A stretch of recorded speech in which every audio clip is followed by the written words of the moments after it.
सिरतून नबी सल्लल्लाहु अलैहि वसल्लम सीरीज पार्ट 24। कुम्फारे मक्का ने हुजूर सल्लल्लाहु अलैहि वसल्लम के मकान का घेराव रात के शुरू ही में कर लिया था। वे तमाम रात तलवार लिए खड़े निगरानी करते रहे। उनका इरादा था कि हुजूर सल्लल्लाहु अलैहि वसल्लम जब मकान से बाहर निकलेंगे तो अचानक उन पर हमला करके उन्हें शहीद कर डालेंगे। जब हुजूर सल्लल्लाहु अलैहि वसल्लम अपने मामूल के मुताबिक न उठे तो कुफ्फारे मक्का ने मकान के अंदर झांका। आप सल्लल्लाहु अलैहि वसल्लम के बिस्तर पर हजरत अली रजी अल्लाहु अन्हु को चादर ओढ़े सोते पाया।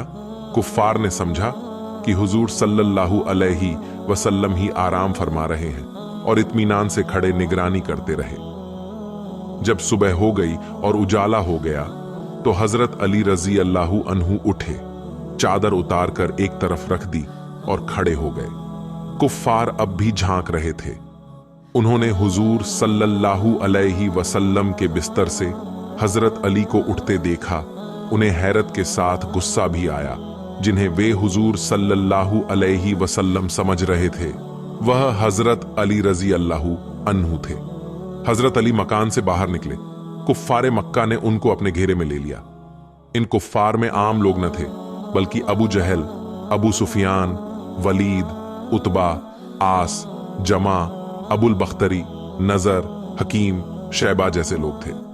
अबू सुफियान ने डपट कर कहा, अली बताओ मोहम्मद कहाँ हैं?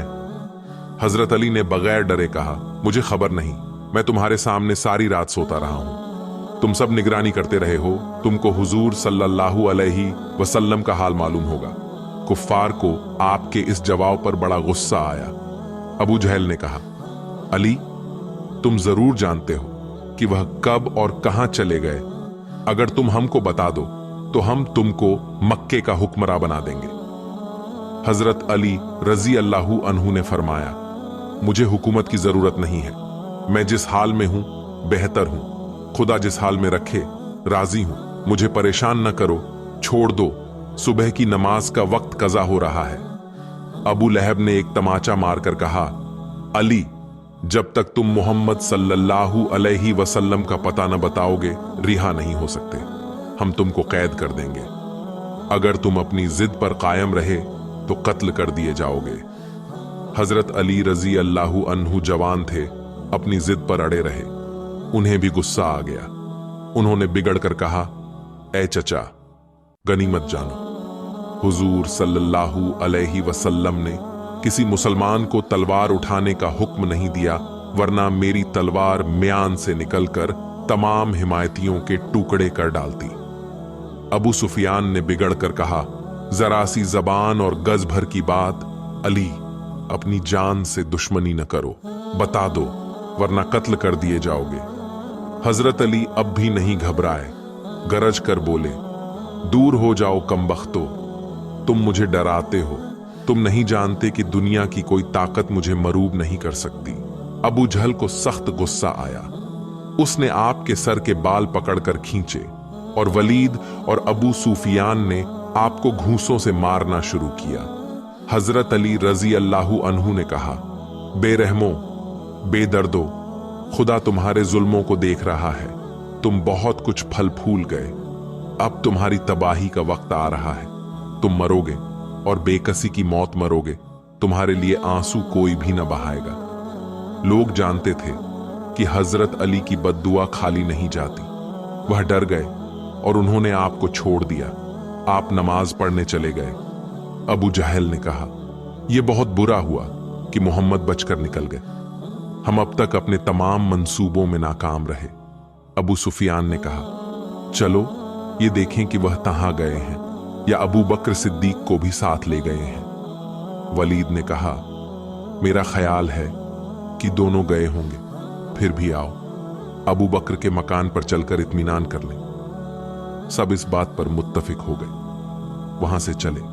हजरत अबू बकर रजी अल्लाहु अन्हु के मकान पर पहुंचे। कुछ देर बाहर खड़े रहे, फिर सब मकान के भीतर घुसते।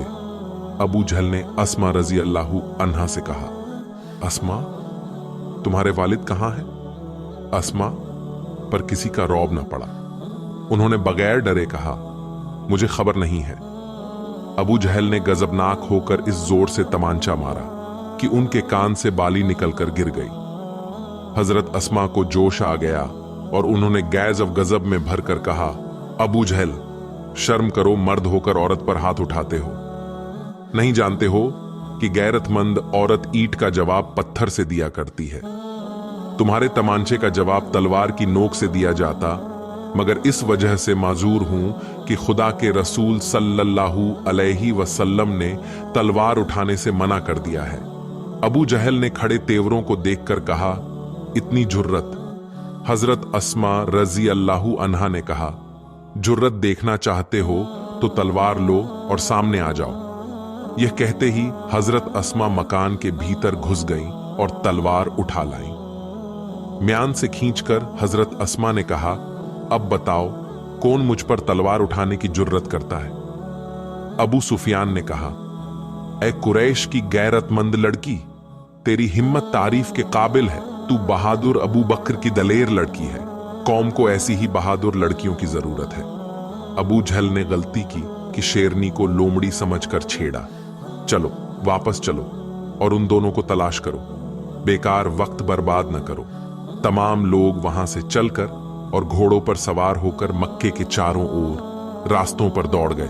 तमाम दिन घोड़े दौड़ते रहे, लेकिन उन दोनों का कहीं पता न चला। शाम के वक्त सब नाकाम वापस हो गए। जासूस लगा दिए गए। पता लगाते लगाते वे कोहे सौर तक भी जा पहुंचे। उस गार के मुहाने पर भी पहुंच गए जिसमें ये दोनों छिपे हुए थे। अंदर इतना अंधेरा था कि कोई चीज नजर न आती थी। फिर भी वे बड़े गौर और तवज्जो से अपनी तलाश जारी किए रहे। हुजूर सल्लल्लाहु अलैहि वसल्लम और हजरत अबू बकर सिद्दीक रजी अल्लाहु अन्हु मक्का से निकलकर चले और पूरी खामोशी से कोहे सौर की तरफ रवाना हुए। दोनों चुपचाप चले जा रहे थे। चूंकि कुफ्फार के पीछा करने का डर था, इसलिए किसी कदर तेजी से चल रहे थे। आखिरकार वे चढ़ते चढ़ते कोहे सौर पर चढ़ गए। यहां पहुंचकर हुजूर सल्लल्लाहु अलैहि वसल्लम ने कहा, अब कोई अंदेशा नहीं रहा, सुबह से पहले ही उसमें जा छिपेंगे। दोनों बड़े और गारे सौर के किनारे पर जाकर खड़े हुए। गार में बहुत अंधेरा था। उसके अंदर शायद ही कभी किसी इंसान का दखल व गुजर हुआ हो। हुजूर सल्लल्लाहु अलैहि वसल्लम गार के अंदर दाखिल होने लगे तो हजरत अबू बकर रजी अल्लाहु अन्हु ने कहा, हुजूर सल्लल्लाहु अलैहि वसल्लम, ठहरिए, ये गार न जाने कितने दिनों से नासाफ है। नहीं कहा जा सकता कि इसमें कितने कीड़े होंगे, इसलिए हुजूर सल्लल्लाहु अलैहि वसल्लम एक चट्टान पर बैठ गए। हजरत अबू बकर रज़ियल्लाहु अन्हु के टटोलने पर मालूम हुआ कि गारे सौर तमाम कूड़ा करवट वगैरह से भरा पड़ा है। अपने हाथों से कूड़ा करकट इकट्ठा करके बाहर निकाल निकाल कर एक दूसरे गार में फेंकना शुरू कर दिया। ये काम यूं तो मामूली था, लेकिन था बड़ा खतरनाक। ऐसी जगह अक्सर जहरीले जानवर रहा करते हैं। किसी बिच्छू या सांप या दूसरे जहरीले जानवर का होना और काट लेना बिल्कुल मुमकिन था, पर हजरत अबू बकर रज़ियल्लाहु अन्हु को इसकी कोई परवाह न थी। वह बराबर गार की सफाई में लगे थे। 1 घंटे की मेहनत के बाद उन्होंने गार को बिल्कुल साफ कर दिया। अब उन्होंने गार का जायजा लेना शुरू किया। हर चट्टान और हर पत्थर को टटोला। उन्हें बहुत से सुराख मालूम हुए। चूंकि यह नहीं कहा जा सकता था कि सुराख खाली हैं या उनके अंदर कीड़े मकोड़े छिपे हुए हैं, इसलिए हजरत अबू बकर सिद्दीक ने तमाम सुराखों को बंद करने का इरादा किया, पर सुराख बंद करने के लिए कोई चीज आपके पास न थी। किसी तरह तमाम सुराखों को आप बंद करने में कामयाब हो गए। फिर भी एक रह ही गया। आपने सोचते सोचते यह तरकीब निकाली कि इस पर अपना अंगूठा लगा लिया जाए। चुनांचे जब हुजूर सल्लल्लाहु अलैहि वसल्लम गार में दाखिल हुए और आराम फरमाने लगे, उस वक्त हजरत अबू बकर रज़ियल्लाहु अन्हु के पांव का अंगूठा सुराख पर था। उस सुराख में एक काला सांप छिपा हुआ था। उसने हजरत अबू बकर सिद्दीक के अंगूठे को डस लिया। तकलीफ से वह तिलमिला उठे, लेकिन चूंकि हुजूर सल्लल्लाहु अलैहि वसल्लम सो रहे थे और उनके आवाज निकालने से आपकी नींद में खलल पड़ सकता था, इसलिए बिना किसी आवाज और हरकत के वह उस तकलीफ को बर्दाश्त करते रहे। हुजूर सल्लल्लाहु अलैहि वसल्लम जब जागे तो हजरत अबू बकर के चेहरे से उनकी तकलीफ को भांप लिया। पूछा, क्या बात है, आपका चेहरा क्यों उतरा हुआ है? हजरत अबू बकर सिद्दीक रजी अल्लाहु अन्हु ने जब पूरी बात बता दी तो आप सल्लल्लाहु अलैहि वसल्लम ने फरमाया,